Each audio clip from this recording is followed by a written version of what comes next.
Welcome into the latest edition of Extra Time. I'm Dan Thomas. Craig Burley is here. Nedum joins us as well. Nedum, we have a clip of you that we'd like you to explain, if you wouldn't mind, please. Mike found it somewhere, I don't know where, but here it comes. This is Nedum making a cup of tea, and the significance of this is what? Sometimes you've got to love yourself, Dan Thomas. There it is. Is that so no one else will drink from it? No one else wants that in their life when they're drinking? No. Listen, Dan, depends who's at my house. If I'm feeling quite torturous, what I will do is I'll make them a drink in that mug and they have to drink from me. Yes. Which is usually quite a flex, which I enjoy doing, yeah. That's good. You should get one of yours made with your horrible teeth. My head's too big. Lack of teeth. My head's too big. Yeah, that's very true, and your nose. Right, any chance Mbappe gets frustrated enough to move on from Real Madrid? I don't think so. Nedum? No. Well, like, where does he go from there? Like, he's done the Paris thing. Yeah, he he's could do the Manchester Real City Madrid. thing. Where? Swap deal with Haaland? No, he couldn't. I think, I think he'll just be Real Madrid for the majority of his time in Europe. And then you'd prefer Mbappe probably to go Haaland, to the Middle East somewhere. Surely you'd prefer Mbappe to Haaland.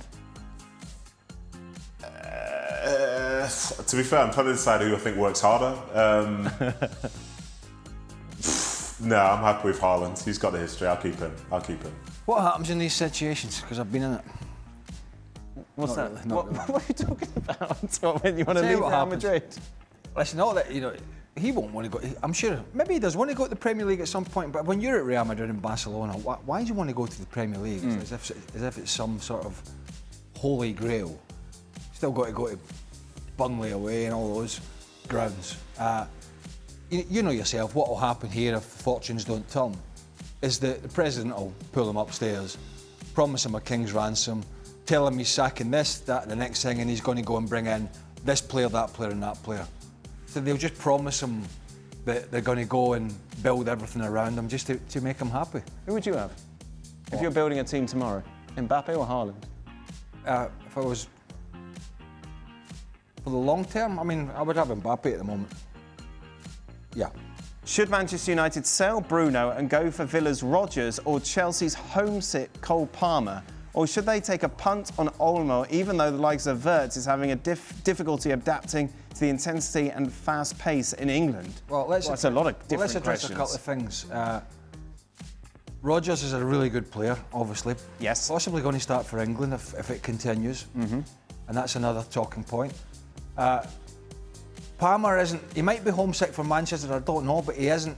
He isn't the Cole Palmer of 18 months ago. What was the other part of the question? Danny Olmo. No, Danny Olmo. Danny Olmo is a risk because of injuries, and that has been proven from RB Leipzig even to Barcelona. He's fit at the moment. He's playing well. He's scoring some good goals, but he's been out the side for quite a bulk of games over the period that he's been back at Barcelona. So, and I don't get the selling Bruno Fernandes. I don't know why you would have that talk when he's not the problem. Yeah, he might not be. We could probably debate. I suppose you get the money then, don't you? You're going to get who? Yeah, but you're going to sell at United where you're going to get the most money from Bruno. Yeah, but you're getting the money, and then you're replacing a productive, very productive, experienced player with proven end product, albeit he's a bit of a moaner, he's a bit of a whinger, he's probably not captain material, but he's very productive, particularly now that he's moved further forward since a manager with half a brain's come in and he's put him in that number 10 role.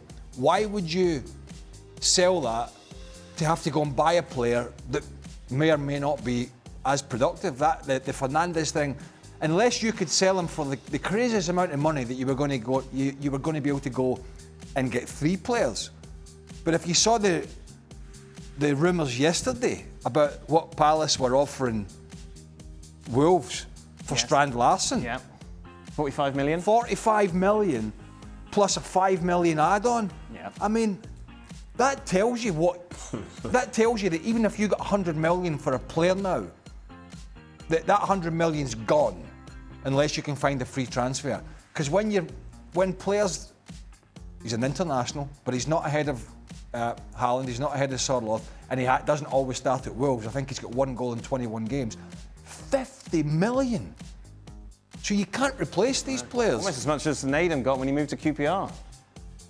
£50. And a packet of crisps. That just tells you where the game is. When a player of that ilk, and that's the money that we're talking about. That is just stupid. Nedum, what's going on with Cole Palmer? I really don't know, to be honest. I think some of these injury issues, like looks like he's trying to rush himself back, but then he's not fully fit, then he's back out again. But in fairness, he got 2 assists in midweek in the Champions League, so maybe this is his sort of return. And if there was to be a player that would be homesick, by the way, based on all the stuff I've seen from him, his interviews and so on, it would be Cole Palmer. Right. Definitely seems like he's a proper Mancunian boy. And those bright lights of London, they're for some people, but maybe not for everyone. So maybe he's homesick, but does he really need to go to United? I'm not so sure. Never get this specific. I know everybody's different. Well, you left home when you were 16, yeah? Yeah. They got rid of you? Yeah, they kicked me out, yeah. Sod off. Hello, Mum and Dad. There seems to be 2 large suitcases. We've had a chat. And a single ticket to London. Yeah. So yeah, look, I was homesick.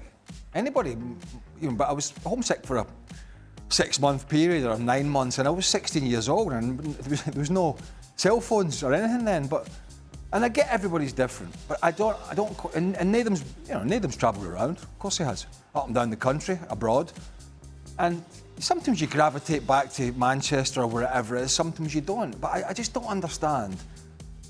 Barring real family issues, which obviously are of paramount importance. Mm-hmm. If you need to be back somewhere because there's an issue with your kids or it's a health issue.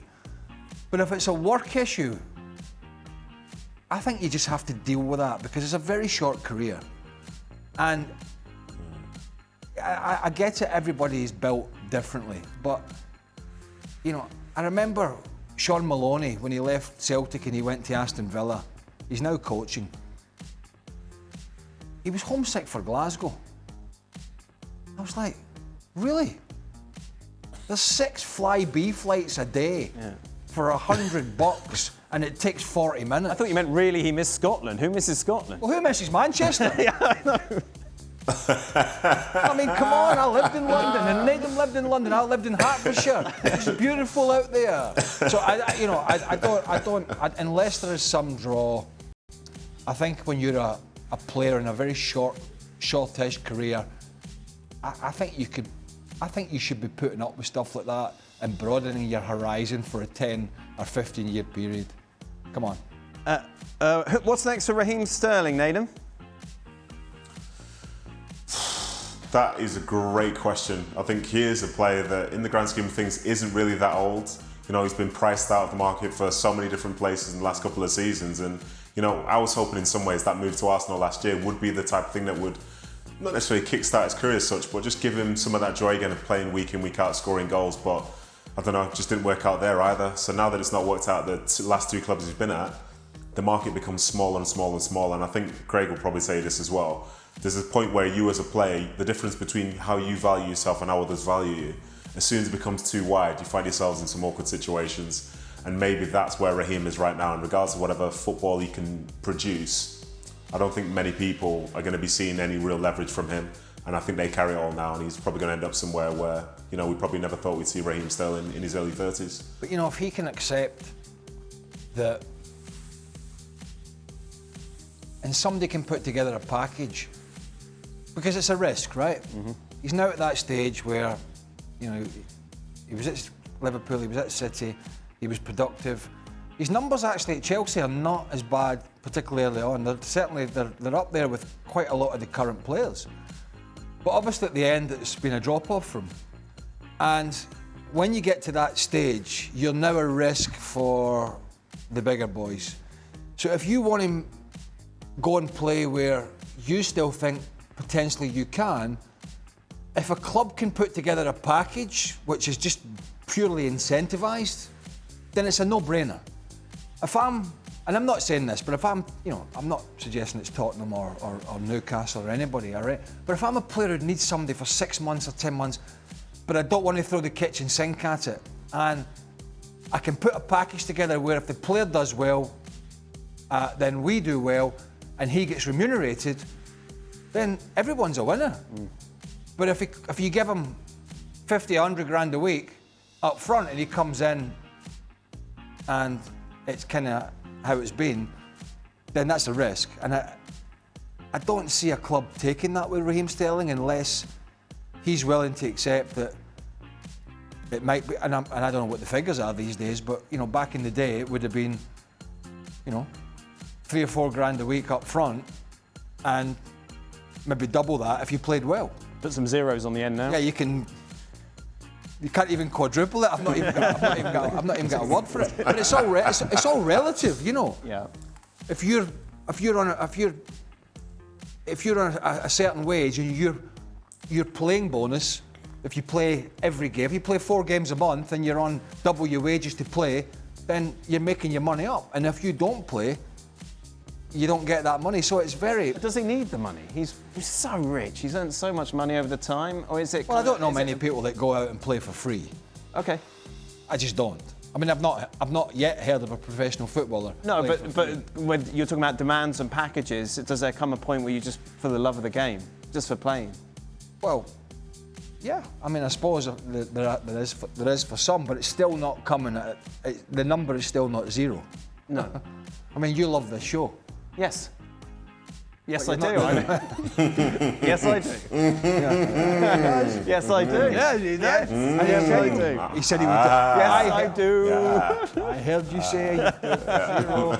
Yes, I don't quite have Raheem Sterling zeros. That's the problem. Nedum? You could do that pay as you play. If you don't turn up, you don't.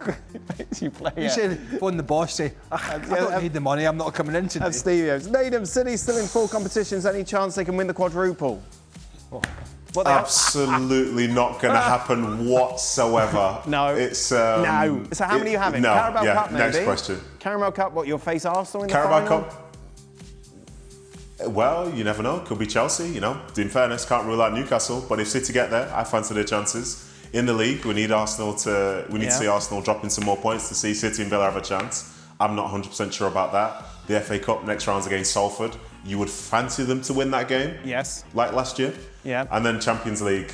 Real Madrid, in theory, in the next round, if they get past Benfica, if the draw goes your way. And as you know yourself, Dan, they've beaten Real Madrid already this year at the Bernabeu, so there's no real fear as such. I've done it before. No, that's fair enough. I think the fact that they qualified in 8th is probably going to be a bigger concern when it gets round to the last 16 and so, but we'll see. Maybe if you put an incentive in front of them.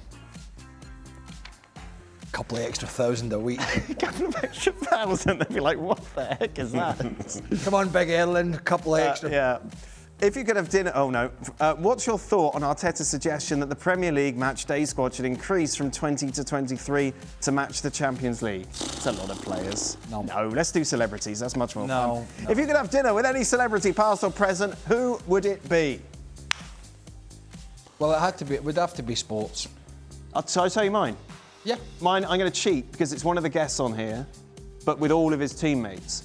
So going out with Stevie and all those Liverpool boys from the 80s, just to tell me Stevie stories would be brilliant. Because you can't drink anymore. Exactly. So that You'd be like a spare part at a wedding. I don't need to drink. I just They'd need all to... be going like that. Who's the little nuisance in the corner? What do you think I'd be doing in the corner? Going, oh, you shouldn't be drinking. Well, you'd be doing the same as you did that time I introduced you to Jeff Sterling of Sky Sports. Oh, what a night that was. In Berlin, you'd have been fawning over him. Sterling would be there. Jeff!